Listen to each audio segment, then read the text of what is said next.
Welcome to Planet Poetry. My name is Peter Kenny. And I'm Robin Houghton. And in this episode, we're going to be hearing from Rory Waterman about his new collection, Come Here to This Gate. And we'll also dip into Martin Crucifix's translation of Rainer Maria Rilke's Duino Elegies from Enitharmion. And we'll note the passing of that live wire that was Anne Perrin, whose poetry was just part of a really creative life. She was great, wasn't she? She'll be much missed. And then we'll put creepy crawlies under the microscope. Yuck. But before all that, let's hear what Rory Waterman had to say to Peter.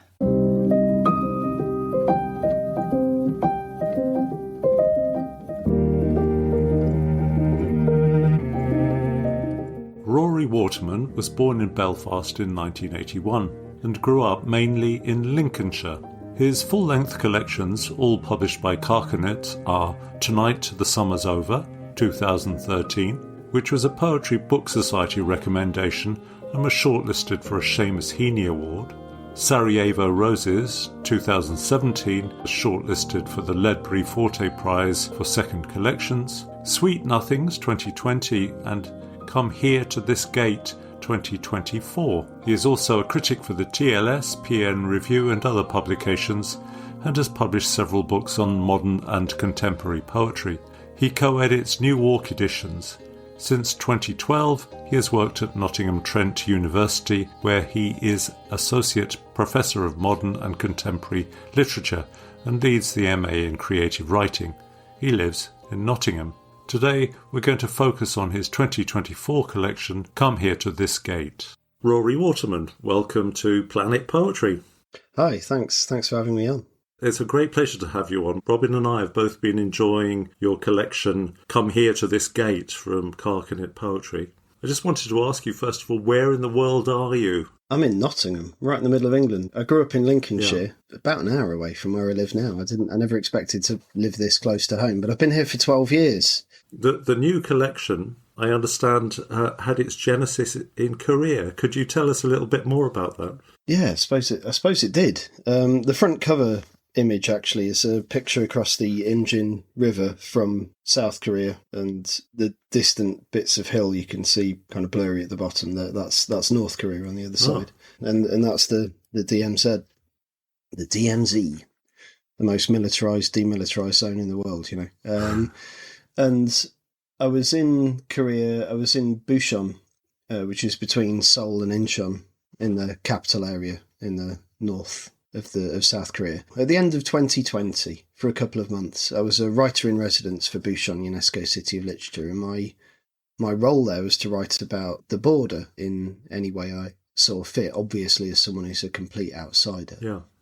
So weren't you in quarantine or something while you started this? I was when I started, yeah. So obviously South Korea took COVID restrictions very seriously indeed. So I stepped off the plane, was ushered into a kind of holding area, and then I was sent to a hotel room. So I had this wonderful view. I was in the middle of Seoul, looking at all this sort of neon and stuff, and Japanese colonial era building in front of me. And so I was basically a very happy prisoner for 2 weeks. I could collect my meals 3 times a day and leave a biohazard bag of waste outside my door, but only outside my door. I couldn't step across the threshold. There were cameras in the corridor to make sure you didn't. I did a lot of reading. I did a lot of press-ups, and then I was allowed out into the wilds and treated brilliantly there, and it was a wonderful experience, a really fascinating cultural experience. And of course, because it was during COVID, there weren't many of us foreigners about. Your book's in 3 parts, isn't it? And the first part deals with the death of your father.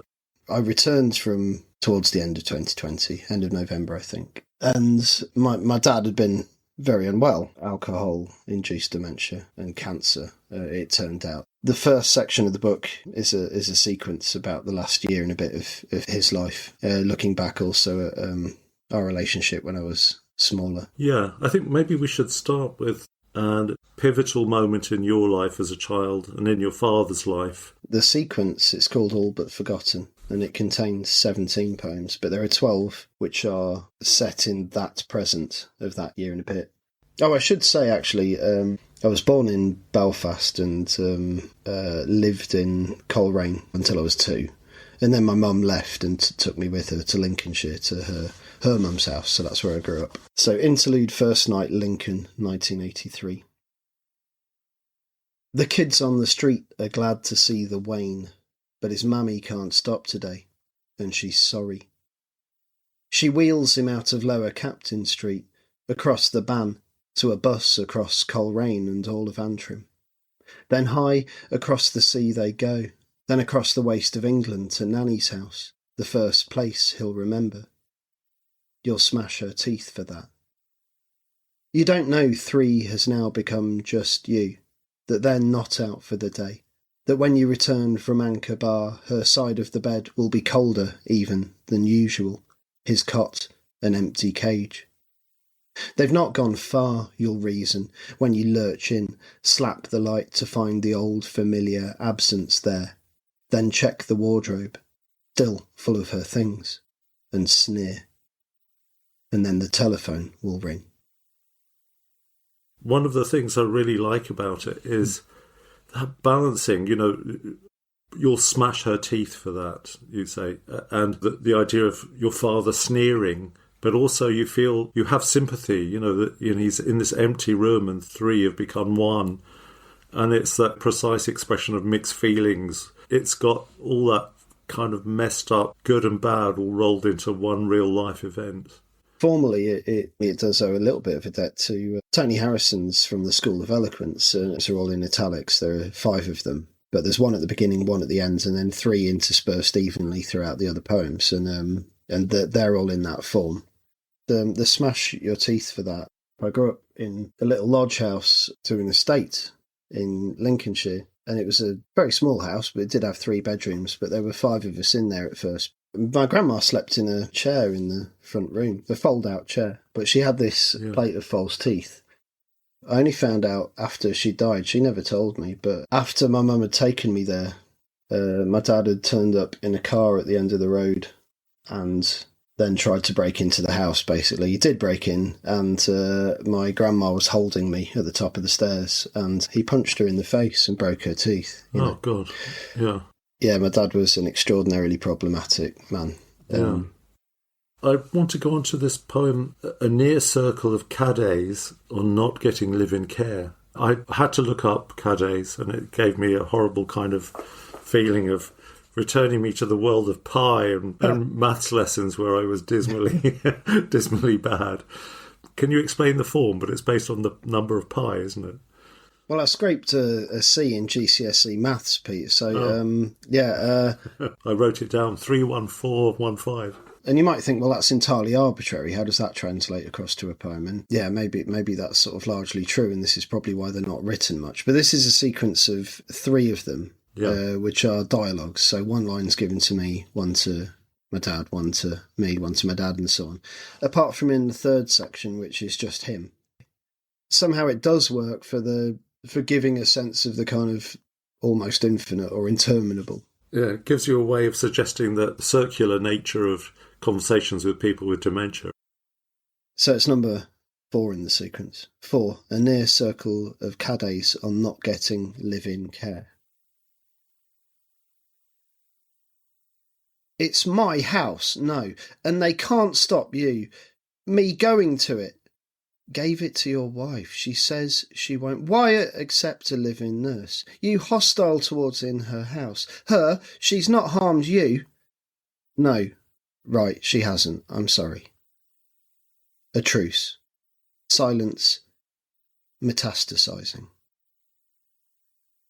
What are we talking about?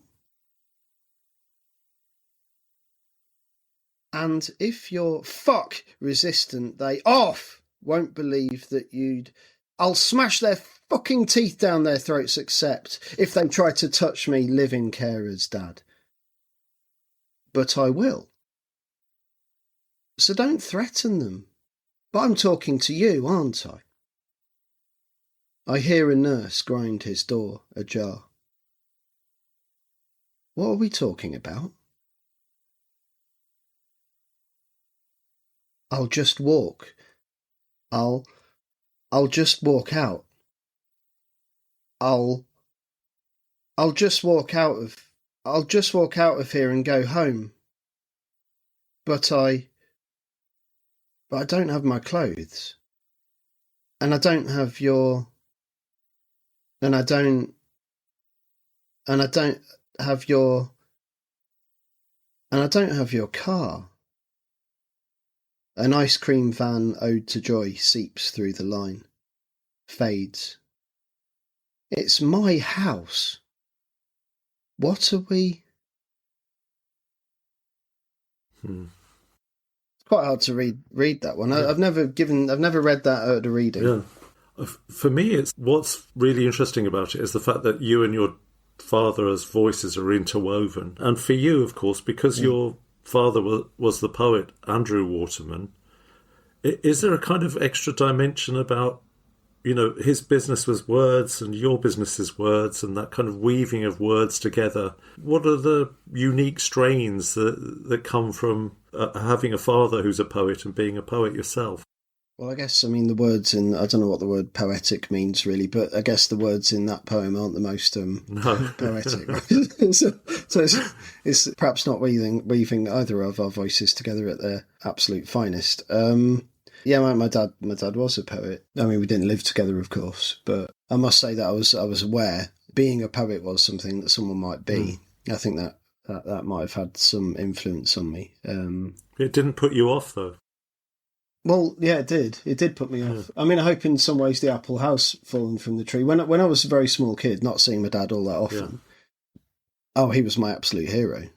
But by the time I was getting towards my teens, I'd seen enough to question what he was like. I was made a ward of court after the incident I mentioned earlier, so I couldn't leave England and Wales until I was 10. And then on my first trip there, he got really drunk and was pretty horrendous. But I was shocked senseless by those things. They shaped my feelings towards him massively, of course. Can we have another poem from that sequence, the On Mute poem? You're choosing the ones I tend not to read at readings, not because I think less of them, but because I wonder how they'll come across at readings. On Mute. So this is number 11. You misremember became I don't remember. Then then silence. I filled it. And that was you for now, a low decibel hymn without the I. And we rang off, but didn't. You couldn't remember how, just let the handset rest against you. They told me how you'd hide it, bless him, under the pillow. I loitered on mute, listened to your breath, your breath, your breath. The silence afterwards, the life to come. I love that. And I love the phrase, a low decibel hymn without the I. In other poems, you talk about him sort of retreating into thinking, the sort of thinking's almost got inverted commas around it, into silences and confusion and so on. Conversations would also, of course, this is something that people are very familiar with someone in that situation. The conversation will just suddenly quantum leap to something else and carry on like it had always been about that, and then quantum leap back. But most of the time he was too angry about me not taking him home at that very moment, or too taciturn for that to be apparent. Would you read Coda for us, please? It's the poem that brings everything together right at the end. Coda. I never told you this, but I recorded every conversation, from when they called to when they called. The 30 times you laughed were cropped and saved on file, and the 5 when I was son. But much of what you'd had was lost in rage, no good for the sound album. Each morning of waiting for my, how are you? Another chance to repeat, this isn't life, get me home. Why not? You'll make me ill if you don't get me home. What else could you say? But as you weakened, I was company, and so were you. Your little mouthpiece breath, like sea on radio, or shell to ear. Released, pressed, released, then swept away. I just think that's one of the most beautiful trying to come to terms with a death poem I've read for a long, long time. Did you find it cathartic? Did it help you find out what you were feeling? Absolutely. And the sequence was written throughout those 13 months. I didn't know it was a sequence. I was just writing. There were lots of other poems as well, and scraps and things I wrote that obviously didn't make it into the sequence. I probably had 20 poems written before I even thought about trying to publish any of them and maybe shaping a sequence and that sort of thing. Okay, well, we're going to move on to the second section now. Come here to this gate. To my mind, much of the second section of the book is about borders, both visible geopolitical borders, but also the sort of things that wall people off from one another. One of these is called The Stepfathers. Would you read that? Oh, yeah. You're not picking the joyous ones, are you? The Stepfathers. Be silent, love. And so she was, or tried. The drive to school was quieter than normal. Be good, he said, and kissed her head. Then she ran gangly through the playground to the sandpit, still backpacked. Little hermit crab. He left, and panic took him to church to cross himself. Not again tonight, and she'll forget. Again she tried, until the day her sister stopped by, unexpected, decades later, said, I have something serious to ask. Oh, it came out of them then all right, like twine pulled from a gut into a ball, then swallowed. There's no better option now he's only kept alive on Mother's wall. You do hear arguments where people are saying only victims of sexual abuse should be writing about, sexual abuse and so on. To my mind, part of the writer's job is empathy for others and trying to get inside other people's heads and experiences. Where do you stand on that? One of the last things I'd want to do would be to deeply offend and upset a victim of sexual abuse or paedophilia or any kind of serious abuse.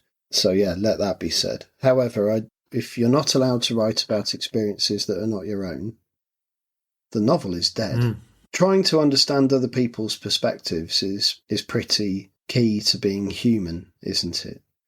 I think it's very worrying if we say that you can't try to write about something unless you've had that personal lived experience. I just think that's a bad idea in general. There's more that connects us than divides us, I think. Often it boils down to a kind of space making by actually very privileged people. Yeah. This is my subject, how dare you? Yeah. How very un-PC of me, but I think it's actually progressive to try to empathise with other people. I think there's a difference between appropriating somebody else's experience and passing it off as your own and writing with empathy. Yeah, I won't say who this poem relates to. They certainly don't mind. So if anyone's getting vicariously upset on their account, then you're wrong. I'd like to ask you to read ICN to LHR. And this is one that talks about sort of geological barriers and borders between countries and so on. Yeah, okay. So ICN to, so that's Incheon International Airport and LHR London Heathrow. It's about returning from Korea. There is probably a few things to say here. I guess you can look them up. Operation Chromite, it's the Incheon landings in the Korean War. A chaebol, which is a South Korean conglomerate. The chaebols and poor regulation around them did a hell of a lot to make South Korea very rich, very quickly. ICN to LHR. Keep the reunified Korea in your heart, an old man had said, palming his chest. And okay, I do. And there it stays doing nothing, as flight KE 907 to London lifts from a reclaimed island over reclaimed islands, stacked with containers. A concreted sarcophagus, the memorial to Operation Chromite, which has no other memorial. A child beside me pulls down her mask, is chastened, frumps. "We're progress," he had added. See it down there, a phosphoresced capital washing round its hills, a land of neon chaebols and kimchi jars where new friends complete the circuits of their lives for Samsung, Lotte, Hyundai, as I complete this circuit for Hanjin. See the sea ooze the yellow they don't call it here, there, with silt from China, as we skirt North Korean airspace. This land is your land, I hum before noticing. Far towns are like colonies of barnacles. Dark fishing vessels ply what looks turbid. And when we start to cross the safety of China, from where this and that is ordained, the city, Shenyang, shifts, a molten web in new night. Now there will be nothing but black, the dark familiar nowhere. And then the grind of lowering, the misted plots of ruined, name-tagged earth around our lives. I love how that last three-line stanza just becomes so kind of enormous. Every other stanza in the poem, sort of 8 of them or so, 8, is about, basically about lifting off and thinking about that, and then the last 3 lines are the entirety of the rest of the journey. I wanted those 3 lines to be over the page, and they are. That's such a clever thing to do. In my second book, Sarajevo Roses, I wanted every poem that went on 2 pages to be on facing pages, so that you could see the whole poem complete. I have no idea why. Aesthetically, it seems like the right thing to do. In this collection, though, I very much was obsessed with finding the right order, and of course that's true for the sequence, particularly at the beginning of the book. But the feel of the poems as you go through the second section, I privileged that entirely.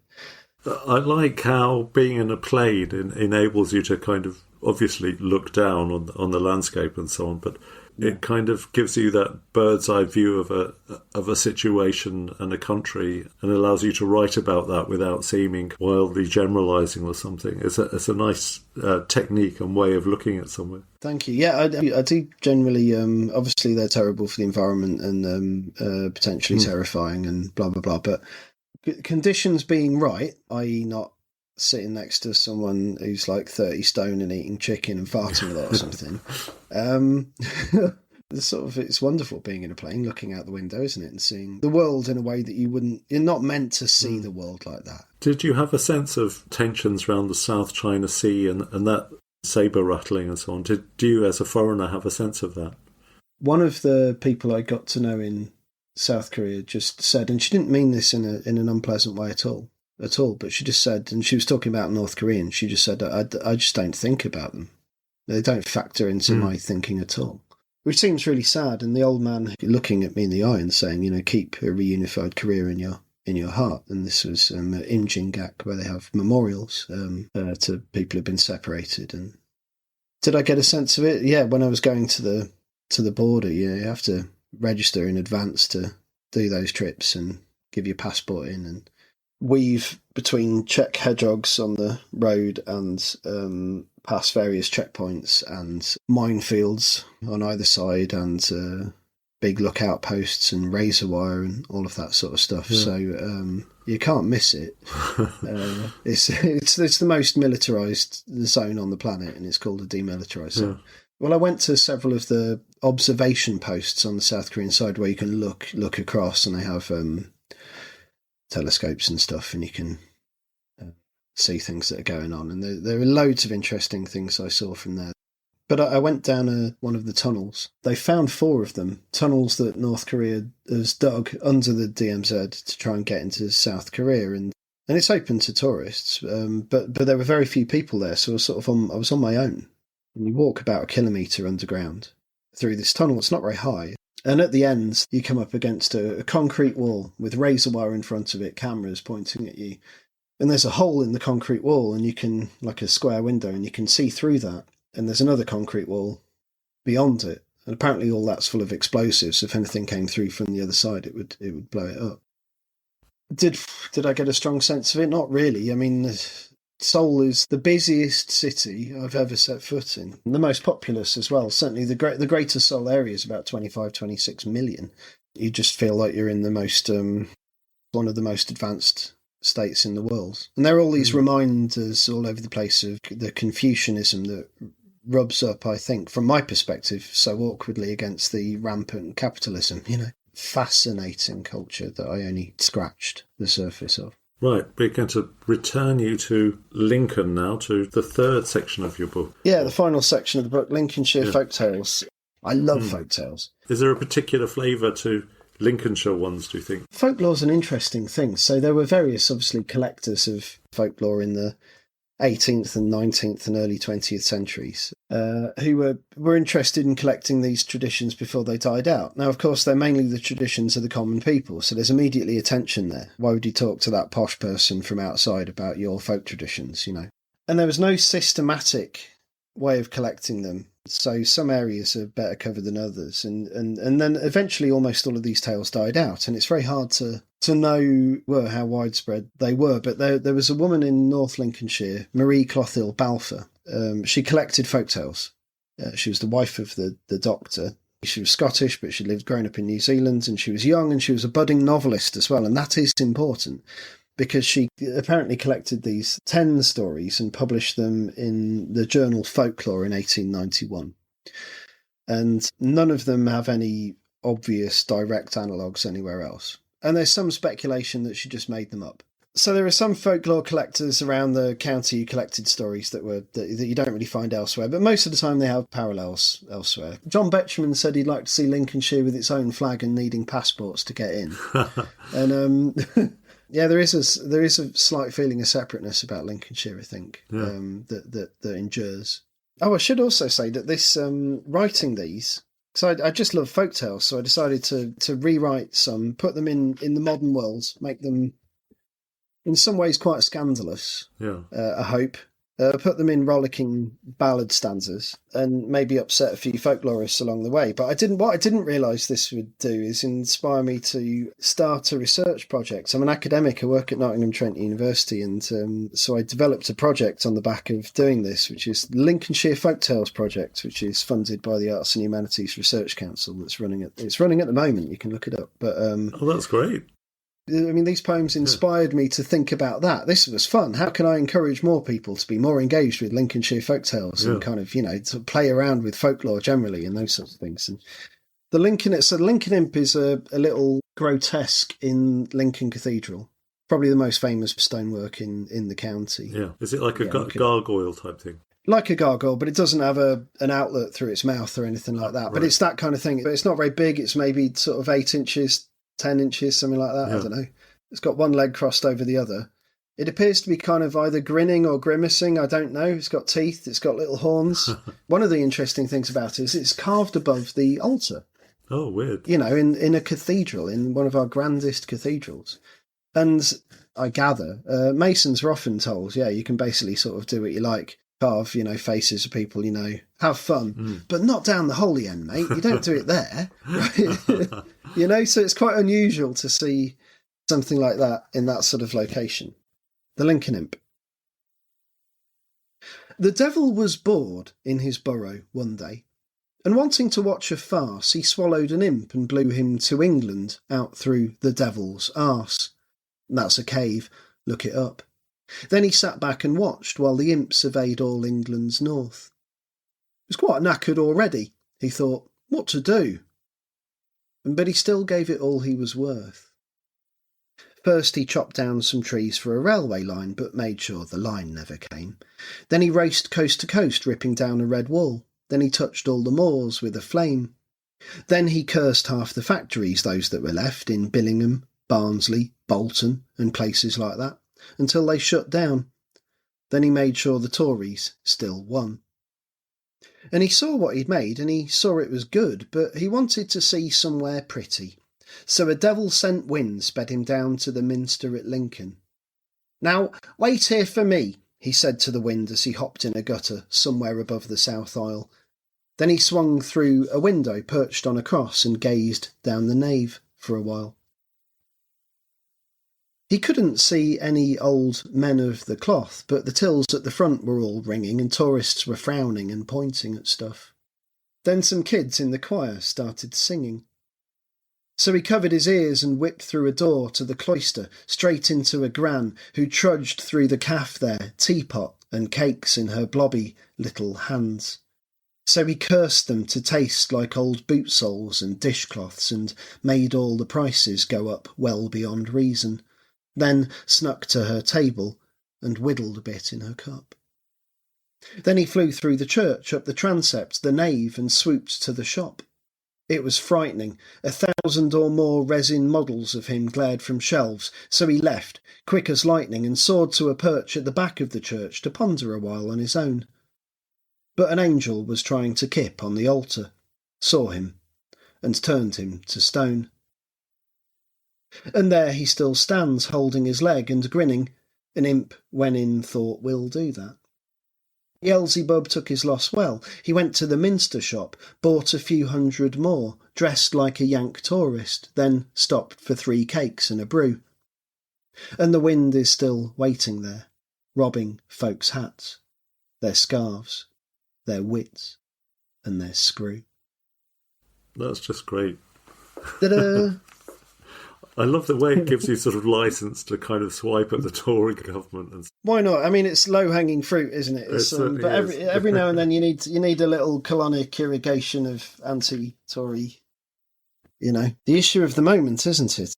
So, okay, I'm going to end our interview by asking you to read Envoy, which is, there's a sort of almost like a coda to the 3 sections, isn't there? And these 2 poems for your mum. It's the last poem in the book. Yeah, it's a poem from my mum. The poem before it, Your Solitary Beach, does say for my mother, and this one doesn't, but I hope it's implicit. Envoy. I tried to open your gate. It was huge and oblong, snug in the wall, covered in curls and blisters of thick green paint, and creaked a bit, but wouldn't budge from its cradle of alder trunks. Ivy tendrils and leaves hid any view beyond the slats and bars. I pulled them aside, and that is when I saw you, the ghost of you, 20 or so, on a splendid little lawn, laughing with an airman, and beautiful, and not knowing I'd ever come this way, that I'd ever exist, not wanting me to. You've told me this, and who am I to argue? I stepped back, unseen, leaving you in peace, and called you 55 years later. There's no time but the present, no other life for us to cling to. You were out and didn't answer, but called me back when I was about to go. That's very beautiful. There's something so magical about catching a glimpse of your mother at 20, chatting with an airman. We went to the Lincolnshire Aviation Heritage Centre at East Kirkby, which is excellent. And my mum was there was something about a Vulcan, and my mum said the boyfriend I had at one point flew a Vulcan. Yeah, it's a very big RAF area. My mum had nothing to do with any of that. Yeah. But in the poem, when I say not knowing I'd ever come this way, that I'd ever exist, not wanting me to. I'm not for a minute meaning to suggest my mum wishes I didn't exist. I mean, I hope she is glad that I do. I suspect she is. I know that once upon a time she didn't want to have children particularly, so that's what I'm referring to there. There's no time but the present, you say, although you've already had this little time slip moment or of the imagination. Which, of course, is in the present, right? It's an imagined moment. Yeah. The fact that you called, you were out and didn't answer, but called me back when I was about to go.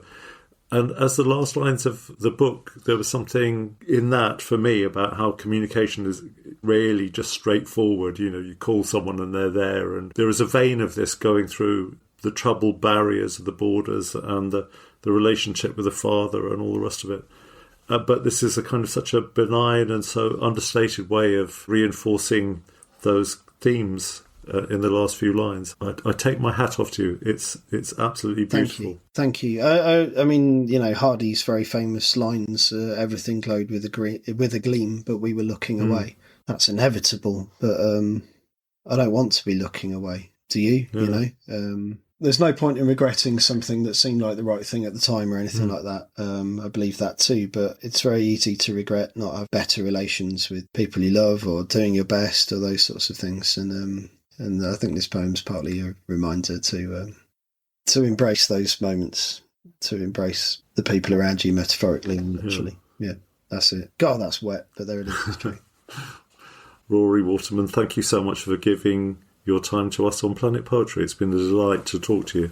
Thank you. It's been a real pleasure talking to you as well. And thank you for picking such an interesting, from my point of view, spread of poems. Only one of those is a poem that I sometimes read at a reading, So that was really interesting for me. We like to keep our guests on their toes.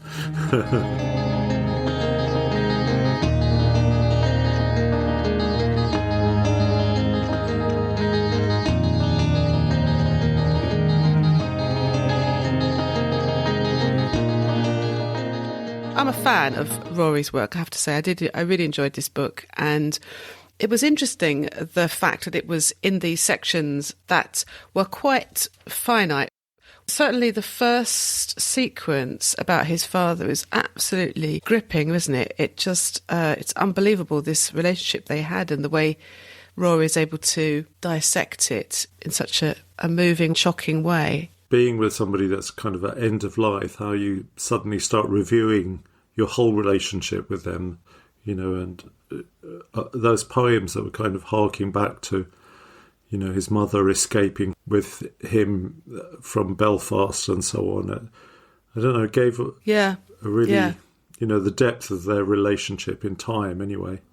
Yes, and escaping, yes, it had that sense of almost like they were refugees. They had to kind of dash across the border, and then that sort of links to the whole borders section later in the book. That interesting poem about a near circle of cadets. Yeah.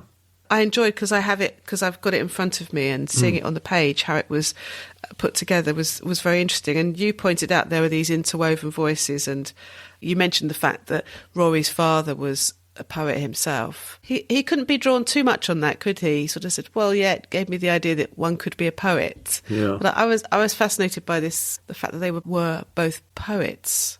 Yeah, that's the problem with me, because I just want to psychoanalyse everyone rather than just let them talk about their book.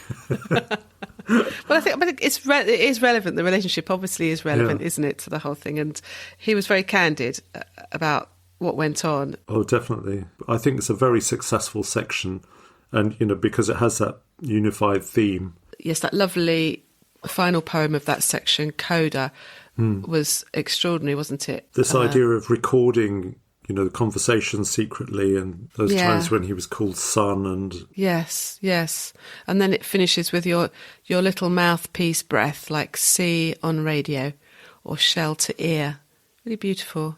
Absolutely, and sort of unexpected as well. You just suddenly get taken out into a wider world. Yes, after all the shouting and all the kind of swearing and all the rage, suddenly it's just this kind of shh, listening to the sea in a shell. Yeah, just, peace, I guess. Yeah. He's not sentimental, is he? And I think it must be uniquely challenging, to have somebody, your father, that's inhabiting so much of the same space as you are, mentally and all the rest of it, especially when you didn't even really spend that much of your childhood with them. That's right, and that's interesting, the fact that, yes, inhabiting space, but not geographical space, really, as he grew up. He said he wasn't even able to leave England, was he, until he was 10, so a fragmentary relationship from those early years. I mean, these three sections seem to me to be quite distinct, which is fine. It's almost like having three pamphlets in one book, in a way. The second section, dealing with his trip to Korea, but also it's sort of interspersed with these little short stories. One of the poems was a first-time buyers, checking out a place to live, but it's sort of backed onto a prison or something. Oh. And I did feel a bit guilty that I made him focus on some of the kind of darker things rather than... There is levity and quite a bit of humour in here as well. But there's that way of just inhabiting other people.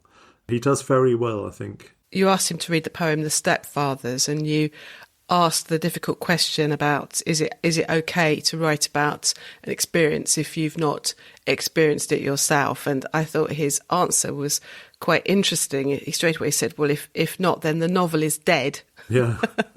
That's quite dramatic. It was actually. And indeed, yeah, this is an issue, isn't it? If you can't write about anything that you've not personally experienced, where does that leave imagination or empathy or trying to put yourself in other people's shoes or trying to express something on behalf of someone else, possibly? Yeah. I got the impression that perhaps this poem was about someone that he knew. Didn't he say that the person who it refers to was very happy with the poem being written? Yeah. And you did say writing about someone else's experience is not the same as passing it off as your own, which is a different thing altogether, isn't it? Which I think is what is legitimately what one can say, no, that's not right. Yeah. There are several poems about Korea. Yes. That I asked him to read that one about, leaving Korea. There's so many good poems in here. It was very hard to make a selection. Always the way. Have you ever been to Korea? I know you've been to Japan a few times, haven't you? Yeah, never been to Korea. I've never been to Japan, but I have been to Korea, but only very briefly with work. So my experience was I went there straight from China, and I remember just getting off the plane and thinking, oh, at last, a proper, like a Western city. This is a culture I understand, just from looking at the place. He said some very interesting things, didn't he, about the culture. That what did he say? There was this strange mixture of capitalism and Confucianism, which was really interesting. Yeah. And that strange writer's retreat he went on, i.e. two weeks of quarantine. And he said... That doesn't sound too bad, actually. He seemed all right with that. I think I would have begun to freak out, going to completely the other side of the world and then be locked away in a room being fed left food outside your door and having to do press-ups indoors and stuff. He probably had plenty of Netflix, and he had a nice view out the window, didn't he? So... What about this last section? That was intriguing, wasn't it? I enjoyed the poem that he read about the Lincoln Imp, but I was struggling to kind of see where the ballads fit in with the rest of the book. But why should they fit in? It was a separate section.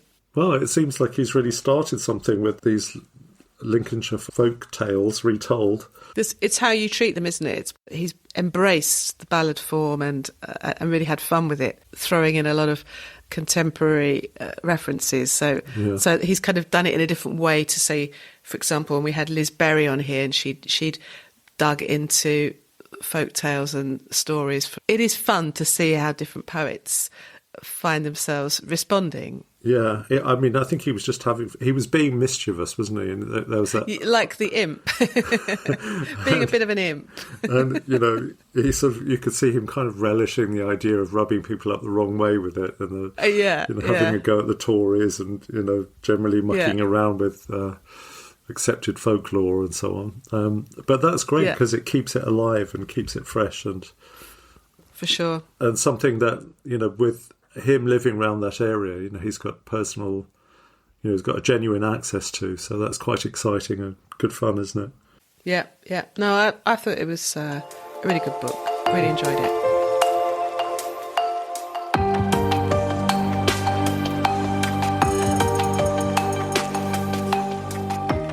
So attentive listeners will remember that recently we had Martin Crucifix on our show. Yeah. He was talking about his book Between a Drowning Man. Said was very much influenced by Rilke, the German poet, and he has produced his own translation of what's Rilke's most famous work called the Duino Elegies.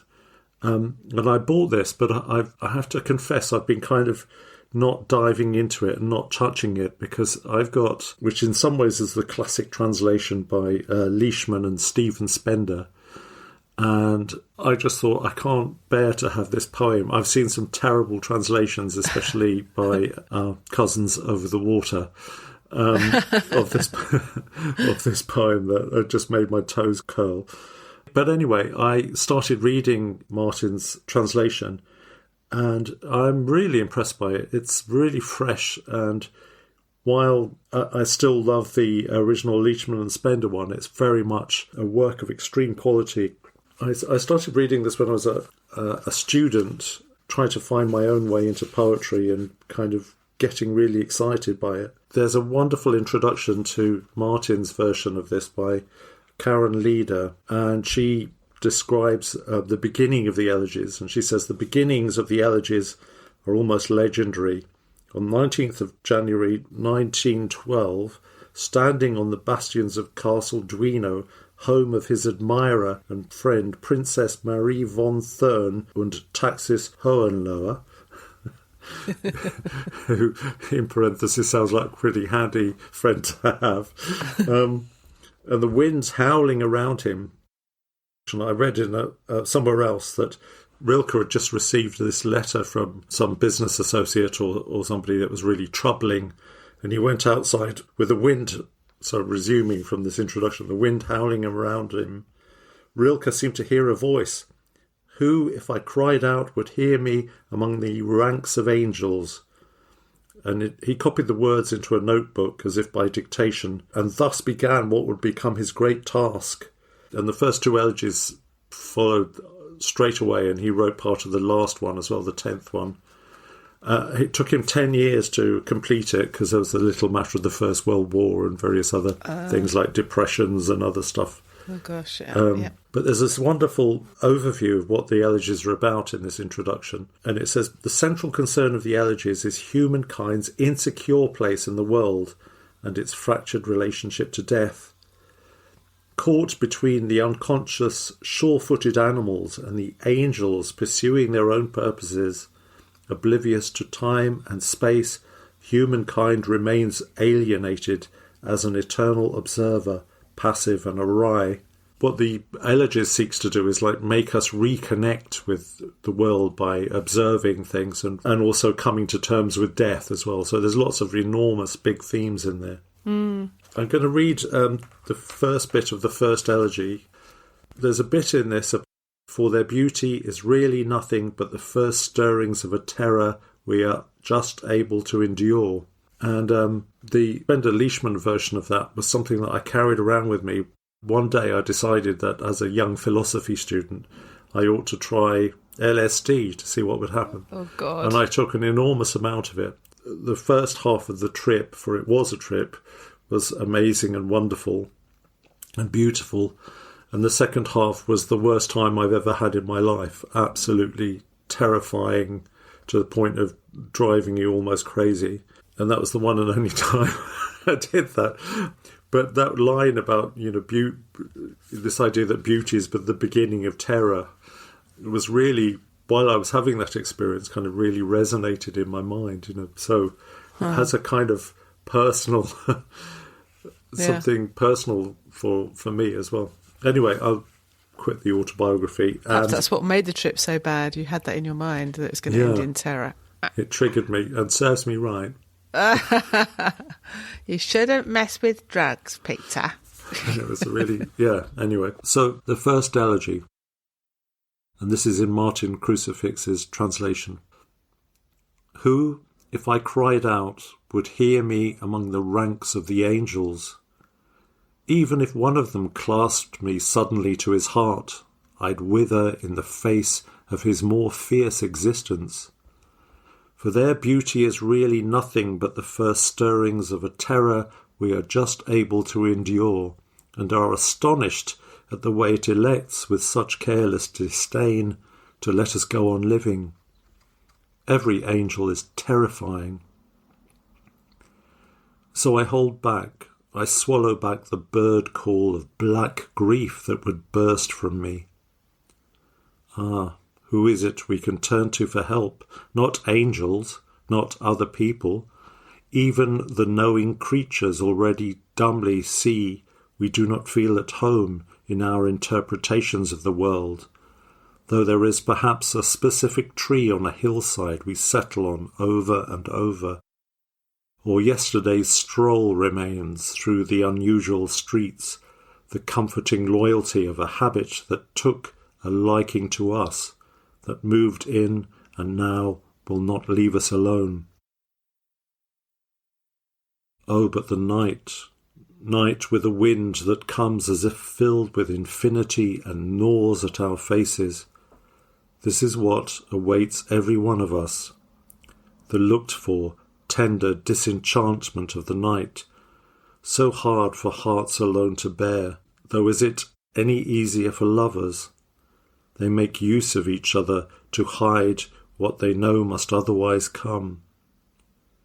Don't you see this yet? Fling this emptiness out of your arms, back into the spaces into which we breathe, and suddenly the birds will feel the more expansive air, will sense it perhaps, with a more fervent flying.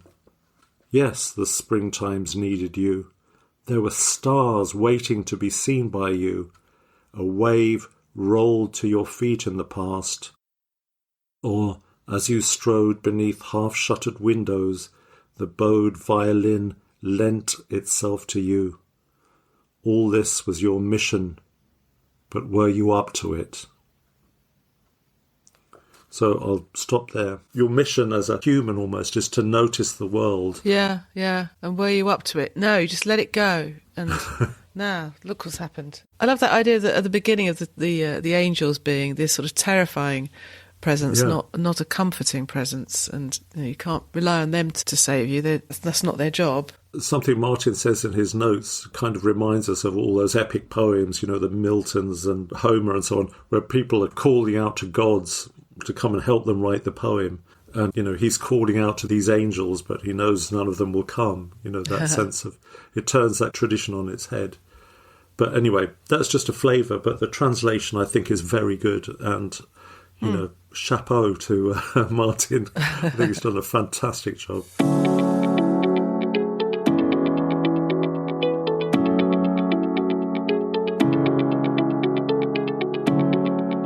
So that's enough about Rilke frowning on castle battlements. What else is going on in the world? Well, back in our world, I would like to just note the passing of a great stalwart of the poetry scene, Anne Perrin. Oh, yes, Anne, yeah. Anne Perrin, who we both knew. She was well known in Brighton and London. I was certainly in a workshopping group with her and often met her up in the Troubadour up in London and those poetry nights that Anne-Marie Fyfe used to run. Right. Also, she was often on the door at the Pig Hog Poetry Nights in Brighton, wasn't she? And she was quite a character, she was distinctive. She always had a flower in her hair and she chatted to everybody. And it's amazing, actually. There was so much I didn't know about her. And on her blog, which I used to love reading because she shared so much about her life in puppetry. Her parents started as marionette makers and performers after the Second World War, and she went into that business at an early age. And apparently at 15, she was running one of her family's companies in Scarborough, while her parents were on the other side of the country running one in Blackpool, and then they used to meet up at the weekend in Harrogate and talk about the takings. She says she had little formal education as a child, but she actually studied in later life when she was working full-time and raising children. She got a BA with the Open University. She went on and did an MSc at Birkbeck in London. And then in her 50s, she trained as a NLP master practitioner. Wow, I didn't know that. Yeah, and she says that kept her in work for a good 10, 15 years. So there was all this in the background, but her blog was just such a brilliant read. She wrote in all kinds of genres, not only poetry. Her blog's still standing, is it? It's still standing. I think her sons have kept it up as a tribute, and it's cool. it's a wonderful. Just Google Anne Perrin poetry blog, and it's up there. Yeah, there's so much about her, and she was a visual artist. She was an amateur filmmaker. She was a keen allotment holder and gardener. I've got a little pamphlet of hers called "A Hole in the Wall," which she gave me. I keep meaning to give it to my grandchildren, but actually I quite like it myself. And it's a poem for children, but illustrated. She's done all the illustrations that go with it, and it's about a little boy finding a hole in a dry stone wall and then wondering what little creatures might be living in there. And you can see that on YouTube as well. So there's lots of Anne out there. You knew her better than I did, but I did meet her on many occasions, and we were sort of Facebook friends and things. In fact, the last time I saw her in the flesh was you were doing a reading at the New Venture Theatre in Brighton. Oh, yes. And I was chugging beers in the bar there and chatting to Anne, and she was delightfully sweary and forthright about the state of poetry in England. Oh, and she was great. Just made me laugh like mad. It was really great. Yeah, you're right. And I remember you saying she was forthright, and she spoke up about ageism and all kinds of things, got her going. Yeah. She was an absolute character, and we'll miss her. Yeah, a true creative soul. It's funny though, because this hole in the wall, that kind of leads me into something else that I read recently about insects. Okay. It's an interesting little follow-on. No, I thought I'd mention this because I quite enjoyed this story about how some researchers have been studying thousands and thousands of haiku to find out which insects are the most written about and which are the least written about. Oh. So have you got any, could you guess what might be the most popular insects for poems, Peter? Crickets and cicadas and they're somewhere in the middle. I think they're not the top one. The top ones are butterflies and it's a even bit disappointing. Moths are more poetic, I think. But they're a bit ugly moths, aren't they? It's just those fat bodies. I always feel they're a bit creepy. Well, some of them are quite slender, actually. Oh, are they? Yeah, I've spent quite a bit of time in the Booth Museum in Brighton. Oh, and that's a frightening place, isn't it? Yeah, I was there a lot about 10 years ago, and I was particularly looking at moth displays. All these enormous boards with all these faded moths all pinned into them, carpet moths and all kinds of... Was this research for one of your horror stories, do you think, or something? No, I wrote this brilliant, as yet, totally unpublished poem about the... the best always are. But anyway, yeah, apparently these researchers, the reason they've done this is because they wanted to find out which of the Earth's creatures need more sympathy and which of them need saving. And if we were to write more lovely poems, perhaps, about the creatures at the bottom of the list, which are apparently aquatic arthropods... Ooh. Then we'd be more inclined to sort of save them and be aware of them. But what's your favourite aquatic arthropod, Robin? Well, I suppose I've got a feeling that dragonflies might even fall into that category. If any biologists out there want to correct me on that. I thought arthropods were things like crabs and stuff. They're crustaceans. Crustacea. It's jointed arthropods. That's it. Jointed legs. Yeah, well, that's one kind of arthropod, and that would be an aquatic one, wouldn't it? I suppose, a crab. But also it goes right down to these sort of mites and tiny things that float around ponds that, and sea spiders. And I'm looking at a list here, fish lice. And ode to a fish louse. Water fleas. They sound lovely, don't they? So there are some... things with legs, disgusting things that don't appear to have heads, but lots of legs. Things that have like one horrible eye on the end of a sort of pointy thing, that kind of stuff. I think you're making these up now. I'm not. I'm looking at the Wikipedia page. Ugly bugs need love.